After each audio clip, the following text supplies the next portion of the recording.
ilmiah bahwa para habaib yang ada di Indonesia belum terkonfirmasi bersambung dengan Rasulullah Shallallahu Alaihi Wasallam. Terkait dengan permasalahan ini, kami DKMN atau Dewan Kiai dan Mubaligh Nusantara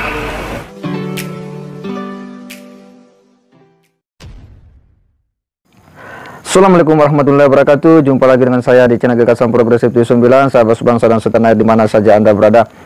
Kembali kita menyampaikan update informasi terkait dengan Kiai Imaduddin Utsman, dan kali ini ya semakin mengalir saja dukungan moral kepada Kiai Imaduddin Utsman terkait dengan kajian ilmiahnya, yakni masalah habaib. Kenapa dukungan ini terus mengalir? Karena sejak viralnya ceramah Kiai Imaduddin Utsman dan sejumlah tulisan-tulisannya, pihak Rabita Alawiyah itu tidak mau ya atau belum mau melakukan dialog secara ilmiah untuk kemudian mendiskusikan apa yang menjadi temuan dari Kiai Imaduddin Utsman. Di sisi lain, ya banyak dari mereka oknum-oknum habaib ya yang ini kadang membuat pernyataan-pernyataan yang merendahkan ya sejumlah kiai-kiai muda NU dengan mengatakan curut-curut NU, curut-curut NU, krocok-krocok katanya ini, krocok-krocok NU. Sejak kapan katanya ya mengajarkan membenci habaib? Inilah para krocok-krocok, para curut-curut NU. Inilah pernyataan-pernyataan dari oknum-oknum habaib yang menurut kita ini membuat respon ya sebagian anak-anak Nusantara, ya kiai-kiai muda, tokoh-tokoh muda khususnya dari NU seperti Gus Fuad itu kemudian tak terima istilah-istilah itu karena jelas bahwa itu ya merendahkan ya dengan mengatakan curut-curut NU.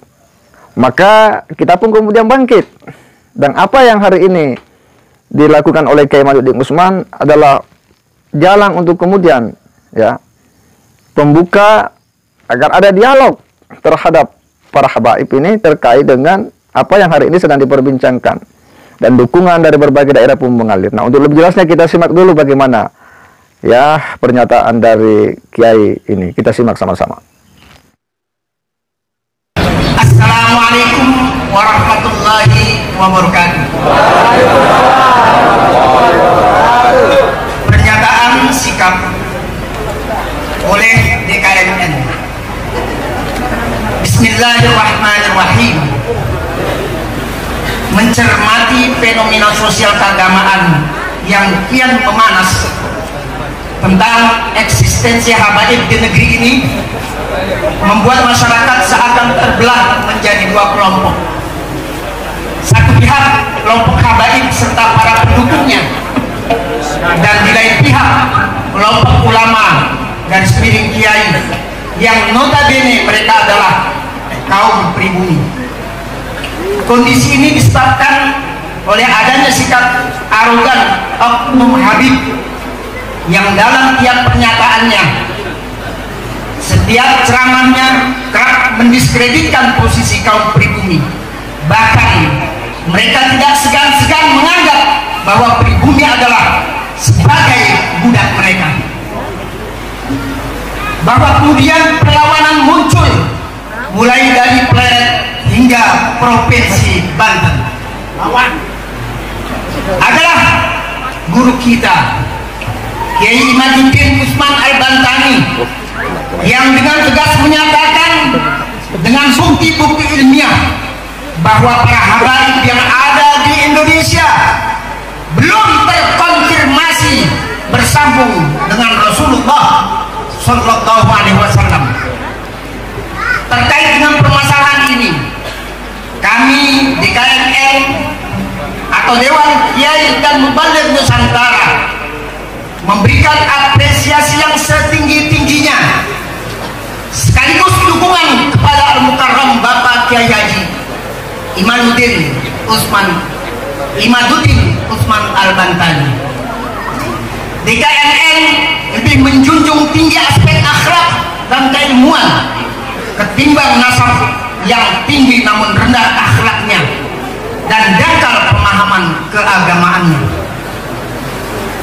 Oleh karenanya DKMN menghimbau agar oknum-oknum habaib yang selama ini mengedepankan arogansinya untuk bisa bertafakur, mengendalikan diri dan bertobat dari segala provokasi dan perbuatan kegaduhan, sehingga kenyamanan dan ketentraman umat bisa terjaga dengan sebaik-baiknya. Demikian pernyataan ini kami sampaikan. Jakarta, 28 Mei 2023. Dewan Kiai dan Mubaligh Nusantara, Bapak Kiai Haji Abdul Mujib MA, Ketua Umum, dan Saudara Zainal Arifin, Sekretaris Umum. Pembina, Bapak Kiai Haji Syarif Rahmat SQMA, dan Bapak Kiai Haji Manarul Hidayat. Terima kasih. Wallahu muwaffiq ila aqwamit thoriq. Wassalamualaikum warahmatullahi wabarakatuh. Ya, pada akhirnya kita pun tentu mendukung ya upaya-upaya agar apa yang dilakukan oleh Kiai Imaduddin Usman ya itu mendapat respon dan tanggapan dari para tokoh-tokoh habaib, khususnya Rabita Alawiyah. Dan bahwa apa yang disampaikan oleh Kiai Imaduddin Usman bahwa salah satu nasab dari Pahlawi ini itu belumlah terkonfirmasi dalam kitab-kitab abad-abad ke-5 ke-6. Tentu ini harus didiskusikan secara ilmiah, secara intelek, biar umat ini tercerahkan. Dan tentu sejumlah pernyataan-pernyataan dari oknum-oknum habaib yang sifatnya merendahkan ya sejumlah kiai-kiai dengan mengatakan curut-curut NU, ya curut-curut NU, kroco-kroco, ini yang kita tidak terima. Tentu kita kesal dengan penyebutan seperti itu. Karena itu jelas ya, itu merendahkan. Nah, apa yang kemudian terjadi hari ini? Terjadilah reaksi ya, sebuah gelombang protes terhadap perilaku-perilaku oknum-oknum habaib yang katanya ini suriat Nabi berdakwah di Indonesia, tetapi sikap-sikapnya, perilaku-perilaku dalam berdakwah itu jauh panggang daripada api. Nah, inilah yang kemudian tentu membuat banyak orang kesal dengan situasi seperti itu. Sekalipun tentu banyak ya para habaib yang tentu ya bagus cara berdakwahnya. Ya, banyak tokoh-tokoh habaib ya yang mengajarkan ya kebaikan ya dengan dakwah, dengan santun, dengan keilmuan.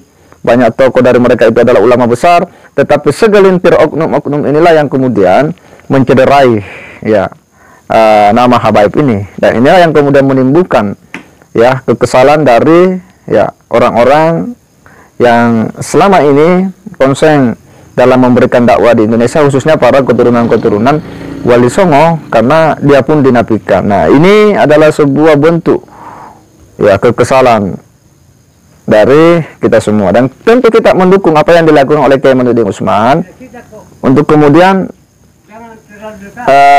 mengungkap ya misteri di balik ini semua, dengan harapan bahwa nantinya akan ada dialog diskusi ilmiah yang betul-betul mencerahkan agar ya umat Islam di Indonesia ini bisa tercerahkan, agar kita semua mendapatkan edukasi terkait dengan bagaimana ya sejarah habaib di Indonesia dan bagaimana ya sikap kita dalam rangka membangun peradaban Indonesia ini secara bersama-sama tanpa ada yang merasa lebih ya daripada yang lainnya, tanpa ada yang merasa lebih di atas daripada yang lainnya karena nasab.